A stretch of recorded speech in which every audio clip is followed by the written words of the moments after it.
Hello everyone, this is going to be the reading for the new moon in Scorpio, which is happening on 11/1/111 of 2024. Those magical, some people call them angel numbers, but definitely synchronistic magic energy. This is going to be an intuitive or psychic astrology reading. So while based in astrology, I do color outside the lines quite a bit as I get downloads and messages from my guides and angels as we proceed through the reading. Before we dive too deep into it, my name is Vickie Verlie, and you can find me at vickieverlie.com. That is the only way to access me for readings and more. I will not be contacting you on social media. Those are frauds, and they're rampant in the YouTube community, so be on the lookout. If you enjoy my content, please do hit that like and subscribe to activate that all-important algorithm and get my video and messages out to more people. So here it is, it's this new moon, and it's happening at 9 degrees of Scorpio. So the sun and moon are joined at Scorpio. And it's trining Saturn, and that's the closest, the tightest orb. In this particular chart, it's trining the vertex. And I leave those aspects in, but the vertex is really just a point, like the part of fortune, and will change from location to location. But we are entering, I mean, this is, to me, the new moon in Scorpio really kicks off like the fall season to me always. I know technically it's the Libra Ingress and everything, but that's sort of this transitionary period when we're really getting into, because the fall season is the season in the Northern Hemisphere of death and dying.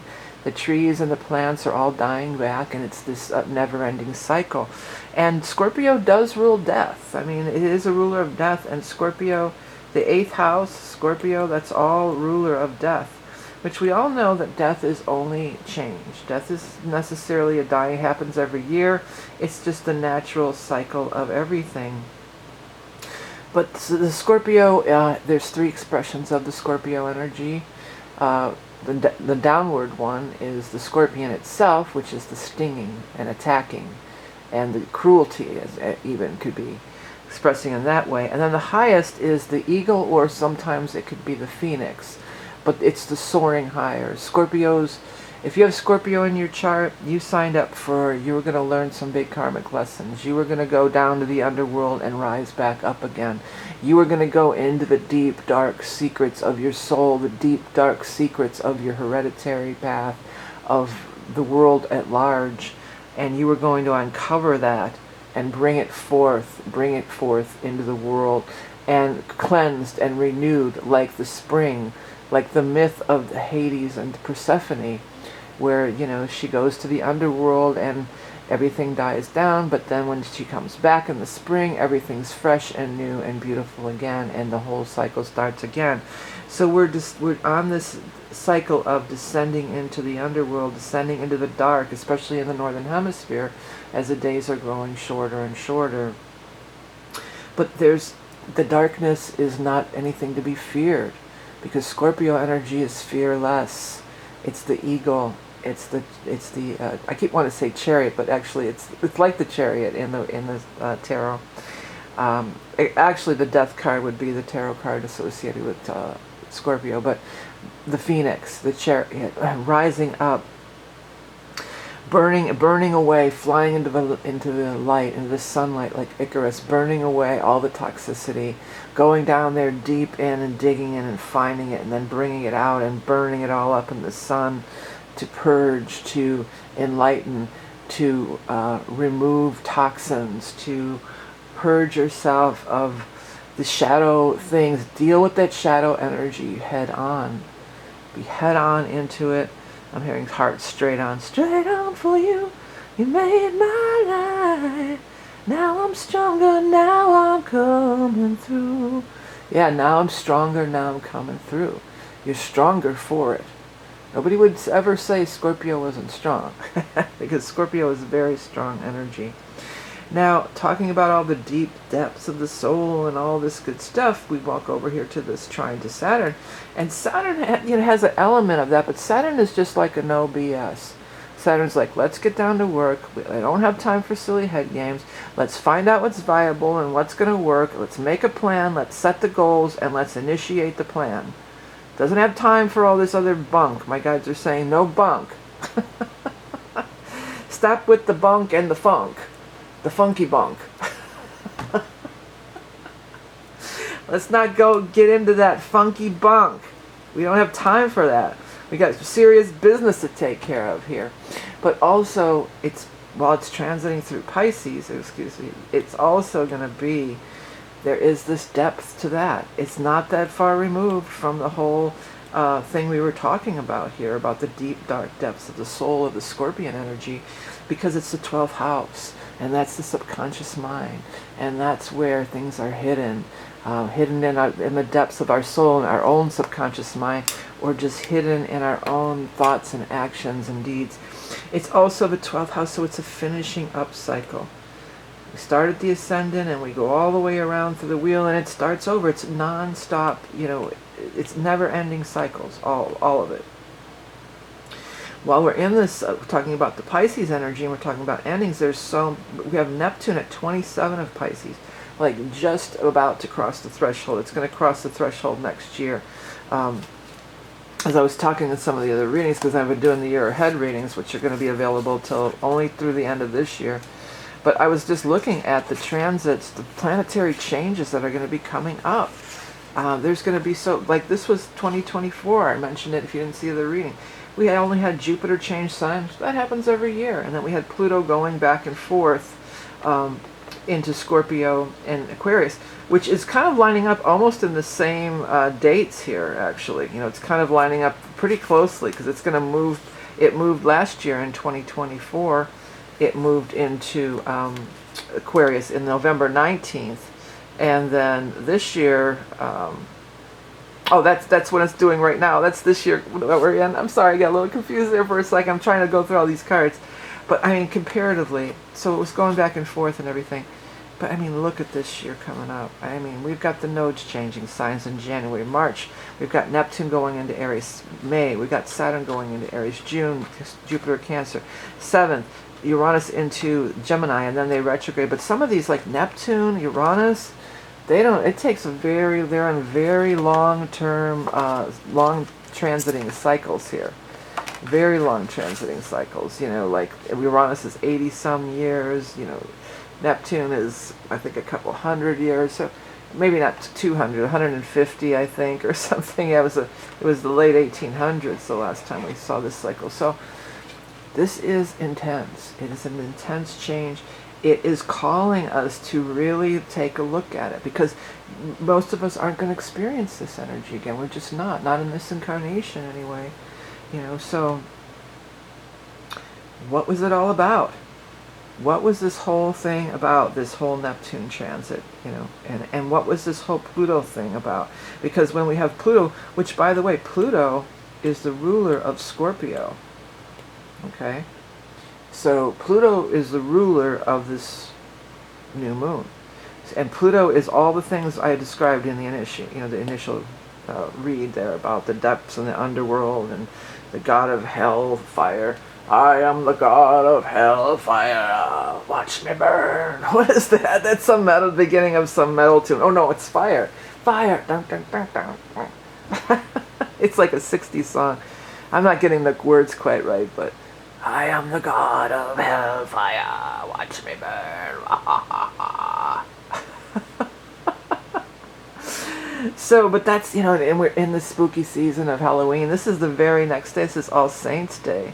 The very next day after All Hallows Eve or Samhain. So it's at this intense turning point. And then we're starting it out. It's all on these ones. So there's that new beginning in that cycle. The thing that when I asked my guides about it, because I do channel also, I've actually got 3 channeled books out there. If you're not familiar, you can find out about that too. But I was like, yeah, what's about the 1111 and all that? I asked my guides, and they said, really, it just goes on and on and on and on and on and on and on forever. And it's more about the infinite. I really have to refer back to what they actually said. But I do remember that. It's not just three ones or 4 ones.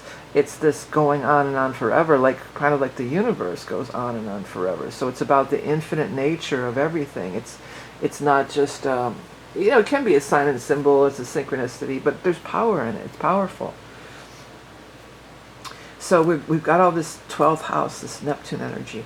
We've got this Mars-Pluto. I'll tell you what, I'm recording this the day after the full moon in Aries, and where this Mars-Pluto was very much active too.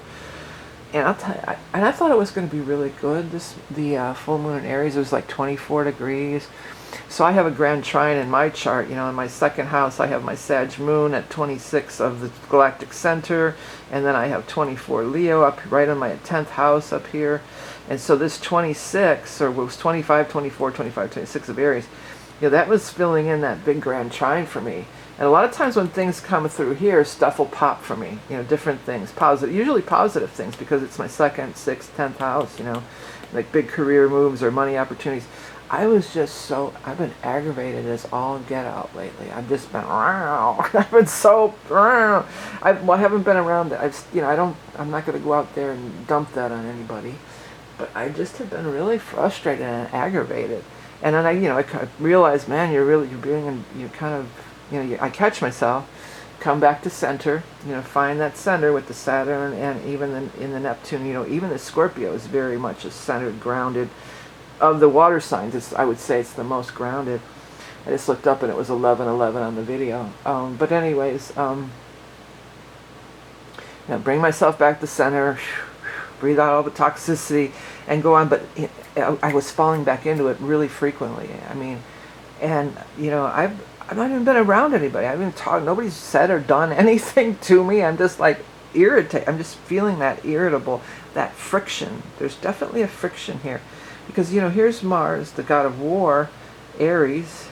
Mars, the god of war, Aries, the same energy, I think it's the same thing in the, Greek and Roman, the same thing. But it's the same expression of energy, and opposing that Pluto, which, there's this rumblings. There's rumblings going on, like, it feels like, rumblings almost like a volcano ready to blow or something. I hope that's not literal. But it's at these 29, and this is actually on my nodes too. That's another thing. My north node is 29 of Cancer, south node 29 of, Pluto, Capricorn. But anyway, so it's in personal. That's me personally. It's affecting stuff. But transits to my nodes shouldn't get me irritated. I know it's this. I know it's this.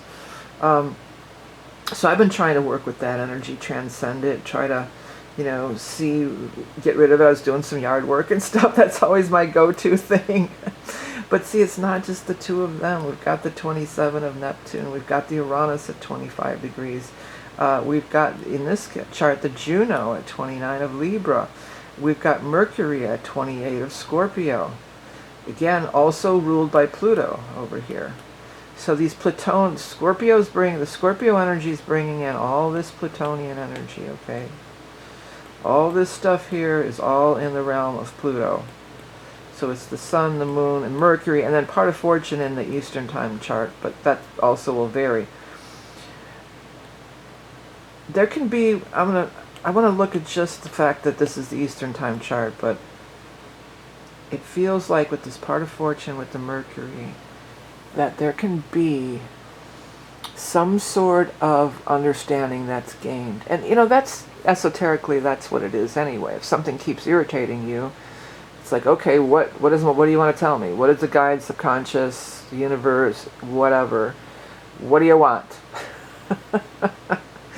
Why am I so bugged and irritated? What is really going on here? Because again, it's not about anybody or any specific thing. It's just there's this friction and this irritation in the air. Just then, when I was talking about that, I got the image of that comet, which I haven't been able to catch yet. I do want to catch it. But there's a comet that's going through the skies. It's been 88,000 years since this comet has been around. You can find it real easily. It's pretty. Everybody's posting pictures and stuff. But I feel like there's also just something connected to that, and I can't really verbalize it or put my finger on it, but I do feel like that's a thing. Speaking about channeling and my guides and stuff, when that other comet came through, it was in the last several years, not too long ago, and I was channeling, and I asked specifically about that as well. I asked about the comet, And they said that what it's doing is gathering information. It was another one that was like many thousands of years. It was dinosaur time the last time that last one came through. I remember that.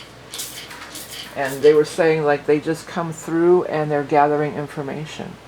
It's like a fact-finding, a gathering of information. They're checking in to see how far it's come, and it's all connected into the some sort of a higher. I have to go back and read my own books because I forget what they said, but it was saying that it's not random. That one, I'm sure none of them are. You know, none of them are just random. I mean, they're just random because it's an astronomical calculation, and that's as far as what we can prove through science and everything. But yeah, on that last one, my guides were saying for sure that, you know, what I'm getting now is a fact-finding expedition. But the other one, the basic gist of it all was that they're just coming in to check and see how we're doing. And they're not only just like looking at us and seeing, you know, observing us, but they're getting samples from the atmosphere. All kinds of things are going on.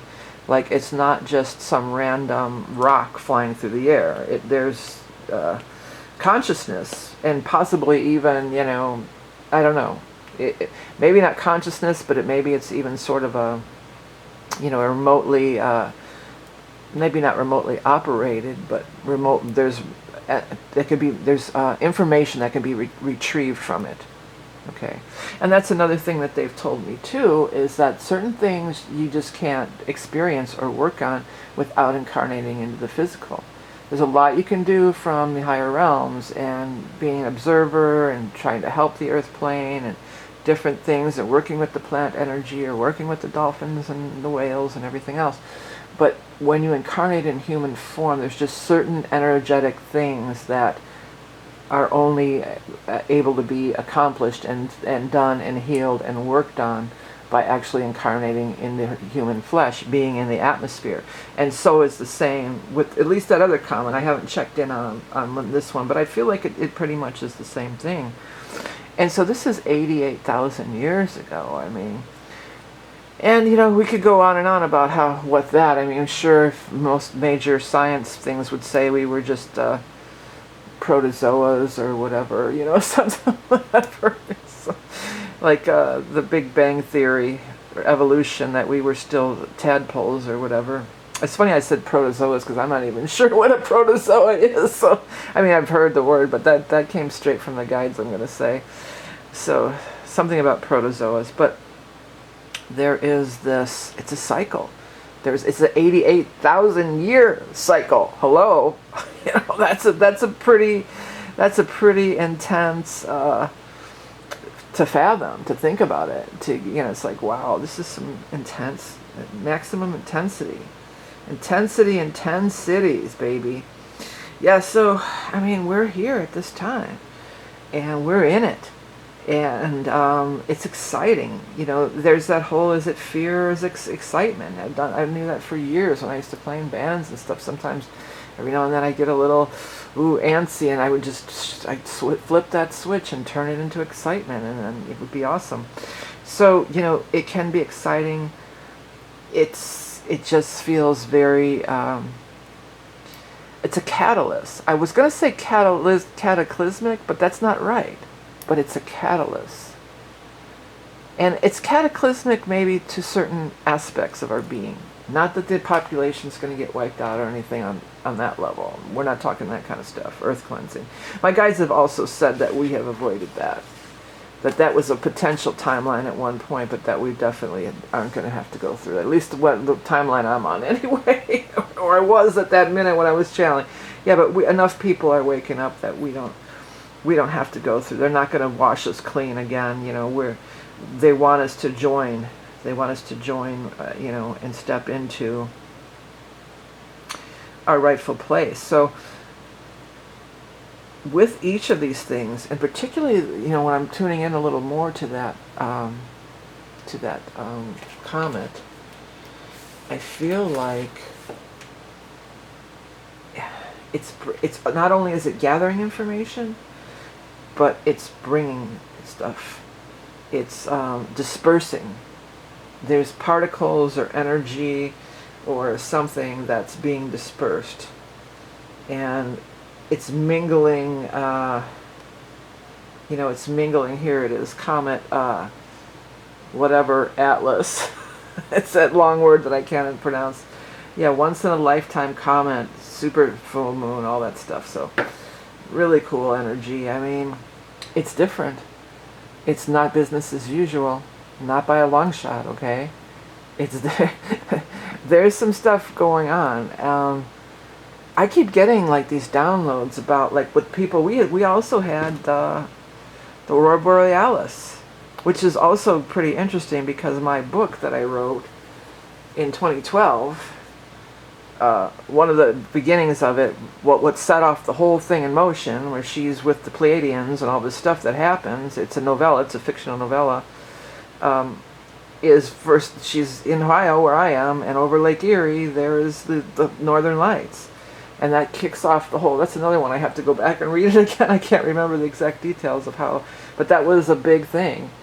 And then it's like, here it is. I wrote that in 2012, and here it is 12 years later, and that actually is happening. And most people, you can't remember it happening in their lifetime. It's certainly not with the intensity that it is. I know it's because of the solar storms and blah blah blah. But was I foreshadowing something? Was there something that was being foreshadowed when I was writing that book? Because then she's off with the Pleiadians in a nutshell. I mean, you have to read the whole book. But yeah, and all this, it's it's a pretty good story. But anyways, but I keep getting this energy about that. I keep getting these like downloads about it that, oh, they were all out there taking pictures and thought it was so cool. Little did they know that soon their lives would be transformed forever. And that has sort of an those words, like it's like you can da da da, you know. It sort of has this ominous tone to it. But when I really feel into it, it doesn't feel ominous. It might feel ominous for people that are totally shut down and have blinders on and don't want to know about higher galactic beings and don't want to know about, and it scares the piss out of them, and don't want to know about higher potentialities and psychic spiritual things, and they just they just want to go through life, don't look up,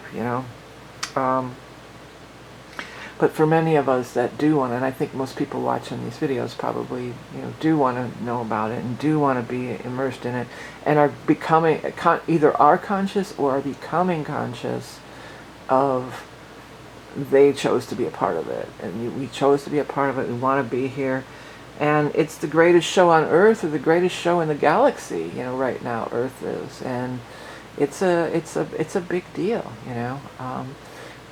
Many people forget their soul journey. We all forget it to some extent. We all forget. We all go off our path. We all do. Don't beat. Nobody should beat themselves up over that stuff. But we could find our way back.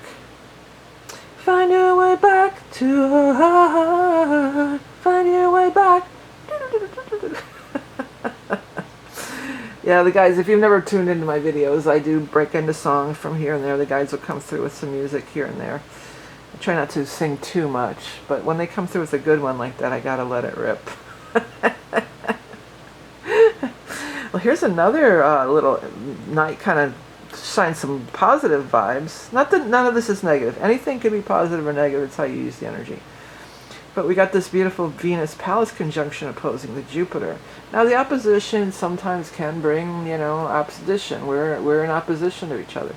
But really, it feels more like, it feels like magnets. Like where you have the two magnets and you're sort of trying to find that sweet spot, and then it clicks in. And I feel for a lot of people, especially or particularly if you have any kind of Gemini or Sag, or if this is aspecting, 17 to 20 degrees or 21 of the air, or of the mutable, air, fire, or mutable, which is air is Aquarius, Gemini, Libra, fire, Leo, Aries, Sag, mutable is those two, Gemini, Sag, Pisces, Virgo, that you might be circling around. So even if it feels more like a love thing, it's because like, oh, our eyes, those people say, oh, our eyes, we went across the room and our eyes locked, and it was it. We were locked in, But that's what this feels like. There's like, if you've been kind of circling, there could be somebody that you're not even aware of, perhaps. Because a lot of times when after you meet somebody too, it's like, get out, I was at that concert too, no way. Or I was at that show. I used to go there, I knew those people, blah, blah, blah. You know, you find out all these times, or I went to that school, you find out all these times when your paths potentially could have crossed, but you missed each other because you weren't aligned. But now it's kind of like, I feel like I'm holding the two magnets, you know, when you hold like two magnets together and there's this resistance until there's not, until it's like locked in. And that's what I'm getting here. But, you know, Venus is also money too. I mean, could be a financial opportunity. Maybe some of you are out there, you know, just this clear, you just missed it, or you just missed the boat on this, or you've been circling around this idea for years, but you just didn't quite really have it right, and then bam, you lock in. Either you lock in with the path, or you lock in with the person, or you lock in with the financial support.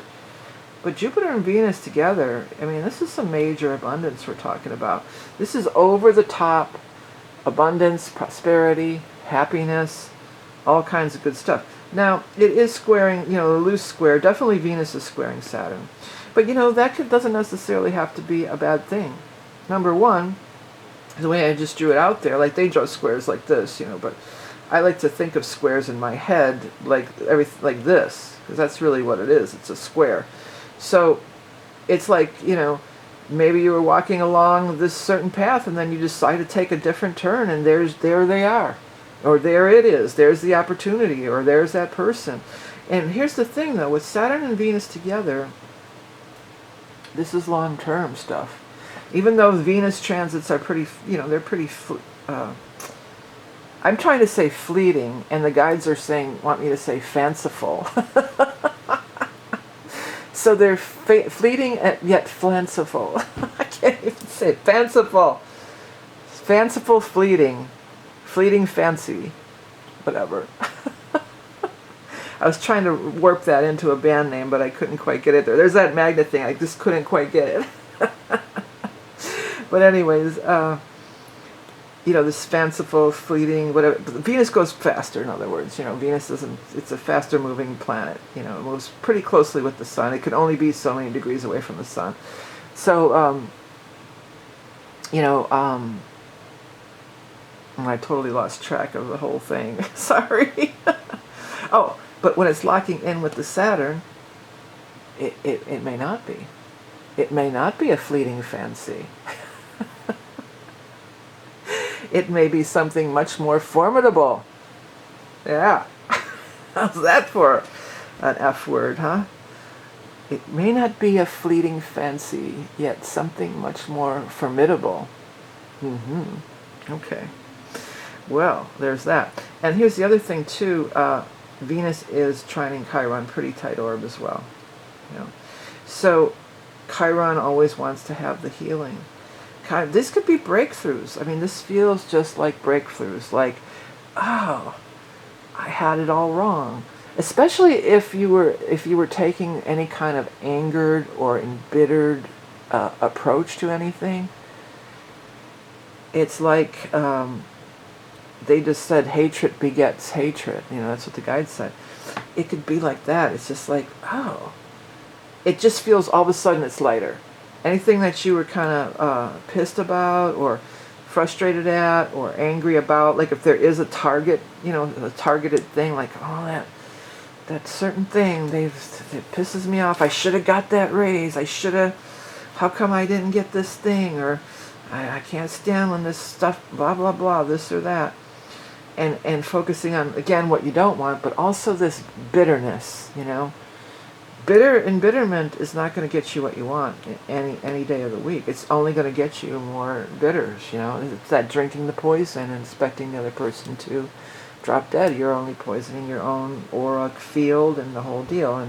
But we all go there. I get pissed. I told you I was pissed all week for the last few days, and I don't even know why.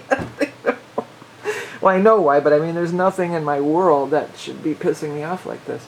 But anyways, back to this. This could be this big, lighthearted thing. And the Jupiter's helping it along big time, too, with this nice sextile.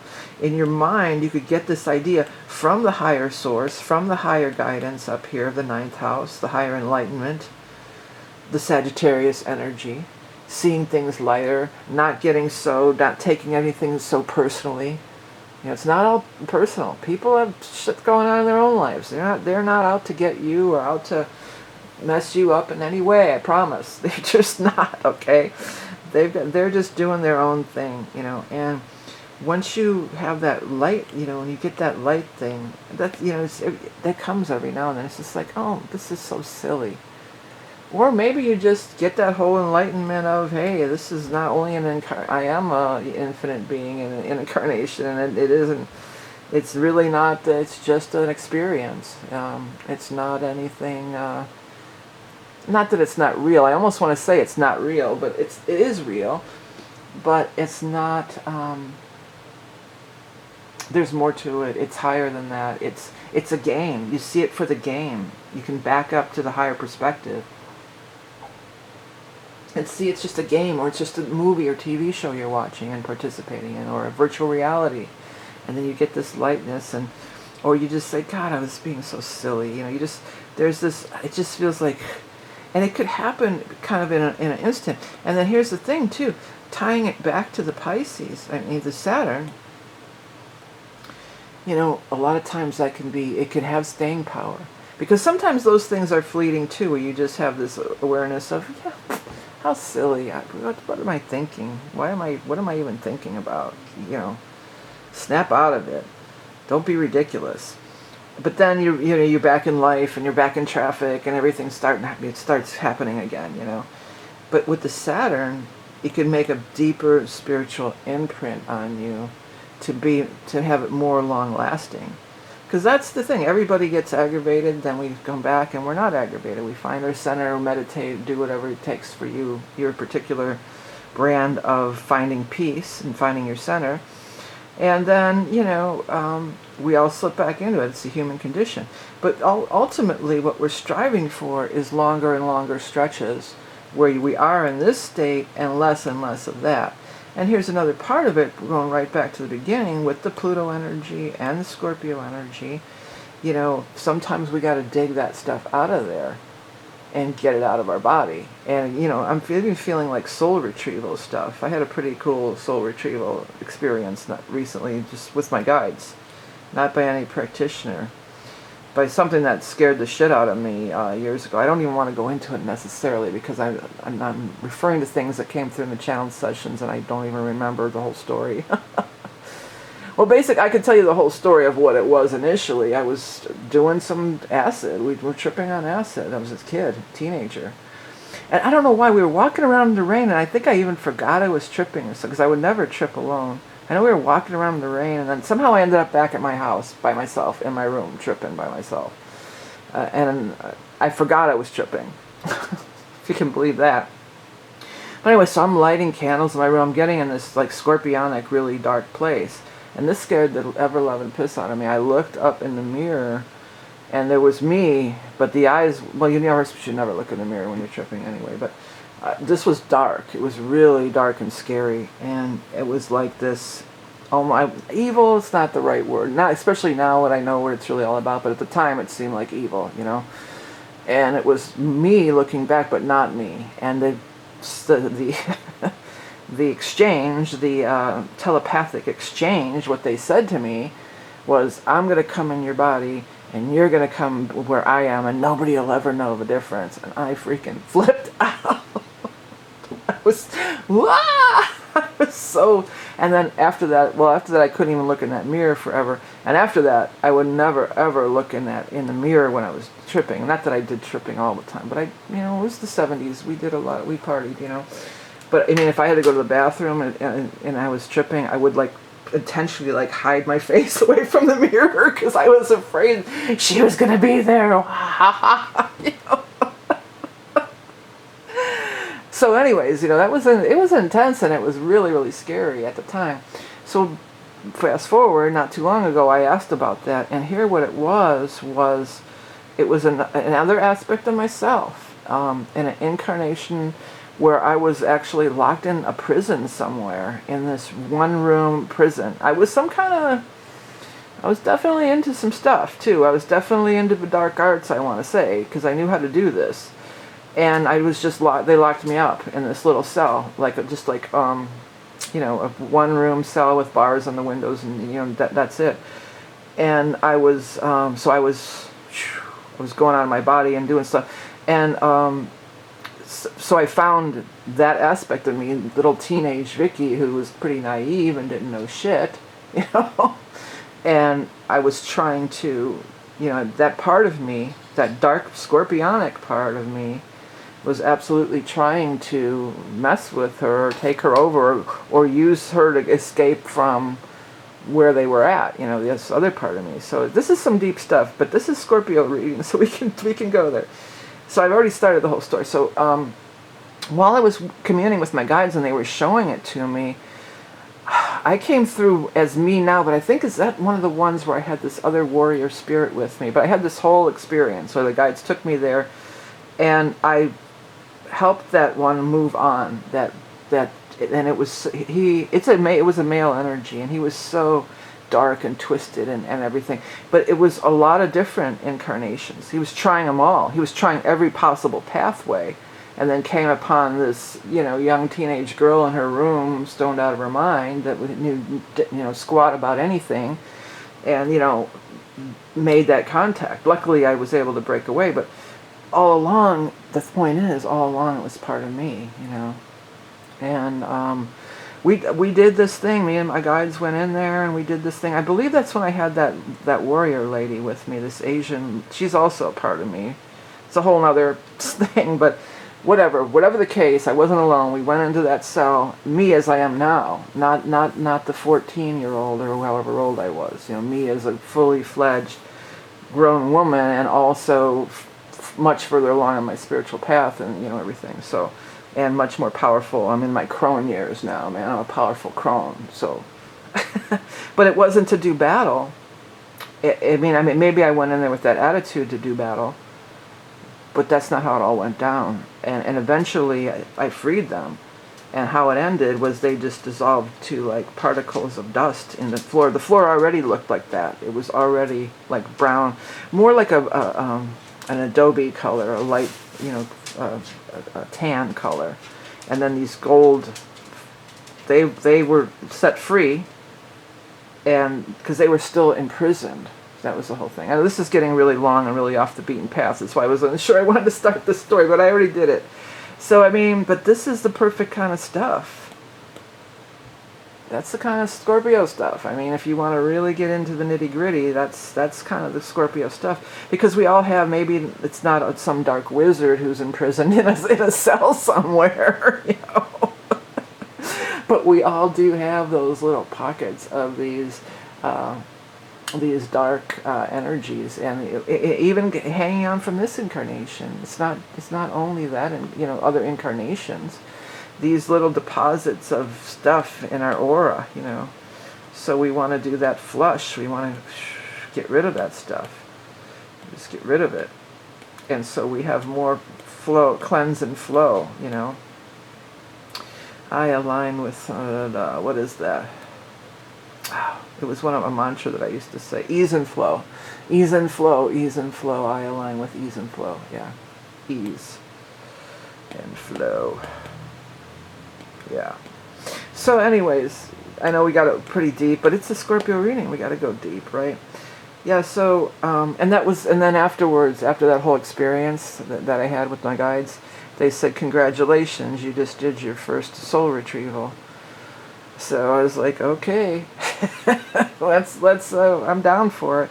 Yeah, but so that was something that was always haunting me and always scared me so bad. And well, here's the other thing. Back when that happened, several years later, sometime after that, the movie Phantasm came out, which I'm not a horror fan either. But in that movie, there is this dark lord in the mirror that's trying to take over this person.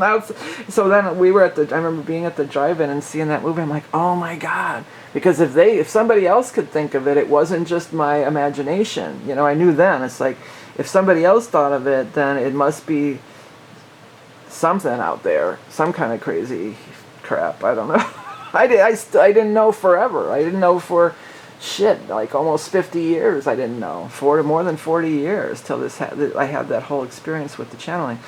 and the clearing of it. So this is a time to address that. Again, it doesn't maybe not be that crazy, but we all have it. We all have our shadows. We all have these dark recesses and corners of our mind and of our experience and everything.